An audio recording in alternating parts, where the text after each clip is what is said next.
नमस्कार दोस्तों, next IAS YouTube channel पर एक बार फिर से आप सभी का स्वागत है। मेरा नाम है सपना कुशवाहा और आज का जो हमारा डिस्कशन है उसमें हम बात करेंगे बाघों के संरक्षण को लेकर के और इन्हीं के लिए TOTR नाम की एक पहल शुरू की गई और इसके बारे में आगे डिटेल से समझेंगे। और इसी के साथ ये पूरा टॉपिक आपका जीएस पेपर 3 एनवायरमेंट से जुड़ा हुआ है। तो आगे बढ़ते हैं और सबसे पहले बात कर लेते हैं हालिया घटनाक्रम के बारे में। तो अभी हमने बात की कि TOTR नामक पहल शुरू की गई है जिसका फुल फॉर्म क्या है, टाइगर आउटसाइड टाइगर रिजर्व्स। और इसे शुरू किसके द्वारा किया गया, तो इसे पर्यावरण, वन एवं जलवायु परिवर्तन मंत्रालय के द्वारा इस पहल को शुरू किया गया है। अब इसके उद्देश्य को समझिए।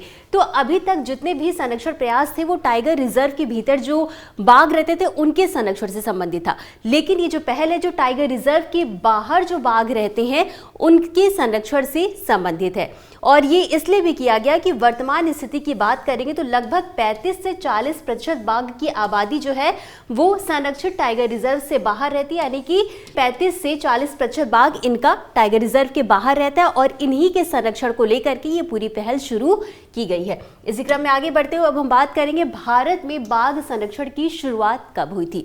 तो 1973 में प्रोजेक्ट टाइगर की शुरुआत की गई। किस मंत्रालय के तहत, पर्यावरण, वन और जलवायु परिवर्तन मंत्रालय के तहत प्रोजेक्ट टाइगर को शुरू किया गया। अब इस प्रोजेक्ट टाइगर में स्टार्टिंग में 9 टाइगर रिजर्व को शामिल किए गए थे और वर्तमान की बात करें तो अभी वर्तमान में टोटल कितने हैं, 58 टाइगर रिजर्व है और ये कुल लगभग 18,278 वर्ग किलोमीटर क्षेत्रफल को कवर करता है। और इसी के साथ ये भारत के कुल भूभाग का लगभग 2.6% को कवर करता है। अब बात करेंगे इसके संचालन की, तो इसका संचालन नेशनल टाइगर कंजर्वेशन अथॉरिटी यानी कि NTCA के द्वारा किया जाता है। अब हाल ही में जो बाघों की जनगणना की गई थी, अब कुछ आंकड़ों को समझ लेते हैं। तो 2006 की बात करेंगे तो 2006 में बाघों की कुल आबादी कितनी थी, 1411। फिर बढ़ करके 2022 में 3682 हो गई इनकी संख्या संरक्षण प्रयासों के बाद। अब हम आगे बढ़ेंगे, अब हम बात करेंगे TOTR के बारे में। तो हमने समझ लिया कि TOTR पहल का उद्देश्य क्या है, ठीक है। अब TOTR जो है वो कुछ इसके प्रमुख स्तंभ है, इनकी बात कर लेते हैं। तो सबसे पहला क्या है, मानव बाघ संघर्ष में कमी करना, यानी कि टाइगर रिजर्व से बाहर जो बाघ होते हैं वो कई बार मानव बस्तियों में चले जाते हैं और मानव के द्वारा, मनुष्यों के द्वारा इन पर कई बार गुस्से में आकर के आक्रमण भी कर दिया जाता है, हमला भी कर दिया जाता है और कई बार जो पशु होते हैं वो भी मानव पर हमला कर देते हैं।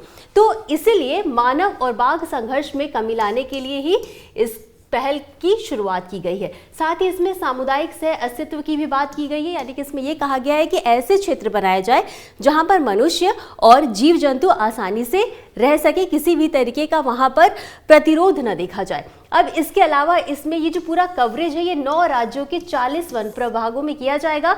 अब वो 9 राज्य कौन कौन से ये भी जानना आपके लिए जरूरी हो जाता है। तो इसमें उत्तराखंड, उत्तर प्रदेश, राजस्थान, मध्य प्रदेश, महाराष्ट्र, कर्नाटक, तमिलनाडु, तेलंगाना और असम, ये कुल 9 राज्य इसमें शामिल हैं।